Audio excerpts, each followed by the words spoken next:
Hi guys, this is going to be my initial thoughts and opinions on the Inazuma 11 Victory Road of Heroes beta. My name is Ratpack Steve, and this is also the start of a new channel. So if you want any more Inazuma 11 content, please stick around, subscribe, and I also do stream on Twitch.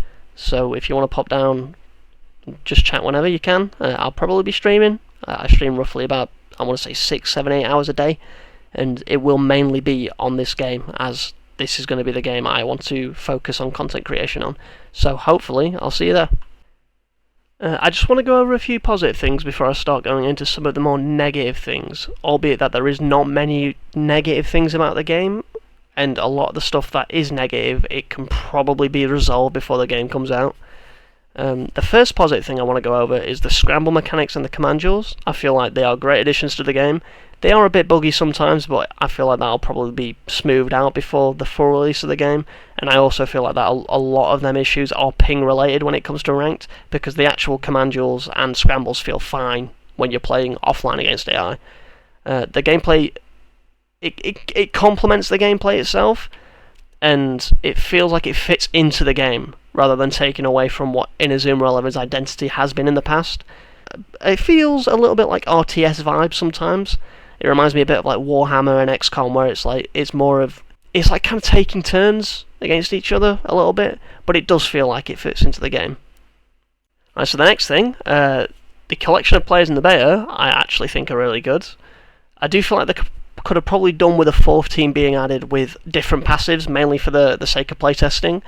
And those players should have been Ares Orion players, because there's not actually that many Ares Orion players in the beta. I know you've got people like Sonny, Heathmore, and Elliot, but a lot of the Backwater Raymond players aren't actually in the beta. Also, key players like Xavier Schiller are also not in the beta, which I was rather surprised about, especially considering we got a full team of Alias. But again, I think it's 48 players, and it's nothing to really complain about. But for the sake of playtesting, they could have dropped another team with more passives that are not already in the game. That could probably have helped. But, you know, it is what it is. It could be worse. And it's not really much of a positive, but again, we've been waiting for 13 years, I think? Or it's something ridiculous since the last game, especially in Europe, because the last game we actually got was Chronostones. We didn't actually get Supernova. So it's been a long time since a game is released in Europe. So another positive is just that it's actually here. It's come out. We've waited years for this, and it is finally here. And it's in a good state, so, you know, it could be worse. I'm going to kind of delve into a few more of the negative things now, because even though it's going to sound like there's a fair few, a lot of these are just small nitpicks that, if changed, would improve the quality of life of the game. And obviously, we're all here to play in Azuma 11, so we just want the best game possible. So it's going to sound like there's a lot, but in reality the gameplay's great, and the beta is done really well, but there is a few things that need changing. I'm going to cover what is the biggest issue in Inazuma 11 first, just to get it out of the way, because you've probably heard it a lot if you're watching a lot of Inazuma 11 content, and the biggest issue is the ranked matchmaking. The matchmaking itself is not terrible. You will play against people one rank below or above, which is similar for most ranked games, which is totally fine. I have no issue with that. The issue with the ranked matchmaking is the fact that you are playing people from all across the world. There is no ping-based matchmaking, and there is no region-based matchmaking, which is a massive glaring issue right now, because the game feels at times completely unplayable when you're playing these players. In a command duel, you will go the correct way, defending. You'll move your defending player the same direction as the attacking player, but because of the connection, it doesn't matter. There's also occasions where you will send your attacking player the correct way, so the opposite way to the defender, and then the defender will teleport to the player even though he's gone the wrong way. And that is simply down to the ping. It's impossible to play these games across these regions when it's so ping reliant, this game, because of the way it is designed. The only thing they can do to mitigate it is to make it so there's a region lock, or make it so it's ping-based matchmaking, because if you're playing on anything over probably 100 ping, and you're not the host, you're at a severe disadvantage, because that's another thing. If you get host against, say I'm based in the UK, if I play against a Japanese player and get host, the gameplay isn't that bad. But for the other player, it'll be horrendous. Or at least it feels that way. I'm not 100% sure. But if I get the host and he doesn't, he loses the game, or it's just a coin toss, So that is the biggest issue in this game right now, and the best way of solving it is to add a region-based matchmaking or to add a ping lock to the game. Now to cover the next thing, which is kind of a positive, but there's also a negative side to it, and that is what is the passives in this game. The passive system as a whole is brilliant. It's great. It adds a level of depth. It adds a skill gap to the game. It's cool. I can't complain about it, and I do hope in the full game that you can select the passives on the players rather than just having static passives, because if not, it could create a meta-based gameplay loop where everybody's kind of got the same 24 players or 48 players, we'll say, based on the different passive stacks. But as a whole, the passives are good. Now, in the beta anyway, there is a big issue with a specific passive, and that is the breach passive. The breach passive, basically, it benefits players who are behind, or benefits players who aren't really trying to play the game as it naturally is intended.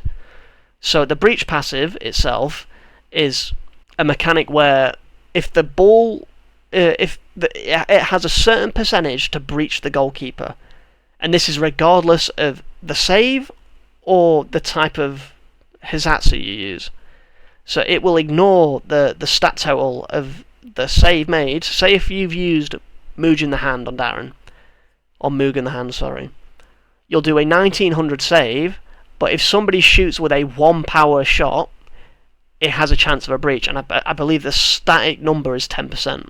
You can actually make that 10% like 30 or 40% if you are running a full breach team and have the correct parameters met. So like you have a tension gauge above 40% for etc. with Tezcat's passive.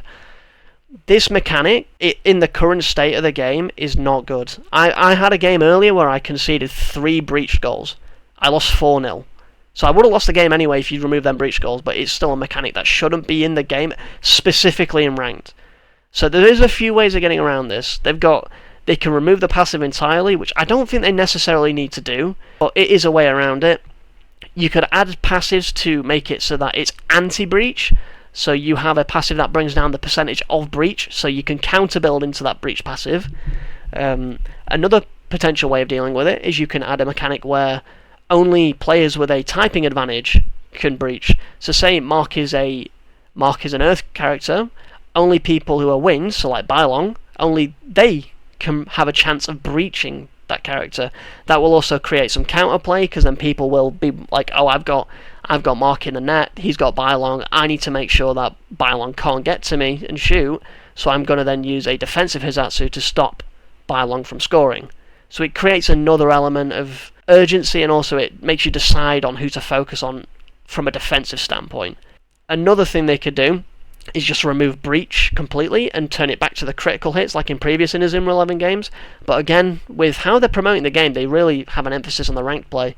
So adding crits might not even be a good idea at all, because again, you want to eliminate as much RNG when it comes to ranked as possible. But right now, this breach passive is probably maybe second or third as the biggest issue in the beta. But I also feel like this is going to get probably dealt with pretty quickly with how level 5 are dealing with the game. So the rest of the stuff that I'm going to go over are probably a little bit smaller of a problem than what we like the breach mechanic and the ranked issues. Those are the main issues in the game, but the rest of the issues are just small things that I think they could probably add quality of life changes for that would be good for the game as a whole. So I'm just going to go over and list off a few of them now and then give my thoughts on them and stuff like that. So a lot of the rest of the stuff I'm going to be covering are smaller issues in the game that will probably just be quality of life fixes more than anything else, but as a whole it's nothing major. I feel like there is a need for off-screen defending in this game. I think an option to switch to a player off-screen would not only help the gameplay, but also make it feel a little bit more fluid at times, and it will also create another opportunity to extend the skill gap. I don't necessarily think it's a necessity, but I do actually think it'll benefit the gameplay in a sense of fluidity, and obviously, like I said, the skill gap. It gives people more opportunities to prevent people from breaking them down, and then it also gives more opportunities to kind of control the game. So yeah, I do think an ability to off-screen defend would be great in this game. And then moving on to the next bit, which is the scramble and the introduction guys. Just a couple things that I think they could improve on with them. The next thing I want to talk about is the scramble mechanic. There are times where it seems inconsistent, so you'll have a high percentage and lose it, even if you time it perfectly with the white line on the grey line. And then there are times where I have got a low percentage to win it, and the white circle will go on the inner circle all the way in, and I'll just get it, and then I'll win the duel, even though I feel like I shouldn't. So either I'm misunderstanding the scramble mechanic, or it seems inconsistent, but I would prefer them to maybe explain it a bit more in the guide, which also leads into my next part that I want to talk about, and that the English guides, the introduction guides to the game, are not great. They don't explain everything too well. There are certain mechanics within mechanics that they don't tell you about. So specifically, like the defending mechanic, they don't tell you that there's a third option when it comes to defending, pressing B, but they don't really explain that in the introduction, and I feel like maybe either it's because the translation's poor, or that it's just been missed out, which I feel like if it's been missed out, it's just a bit lazy. But if not, just please fix the introduction tutorial for the sake of newer players coming to the game. And just another one as well, I think the castle wall mechanic, so when you are defending a shot in the box, it's too clunky, specifically the camera. And then on top of that, it's also really inconsistent at times.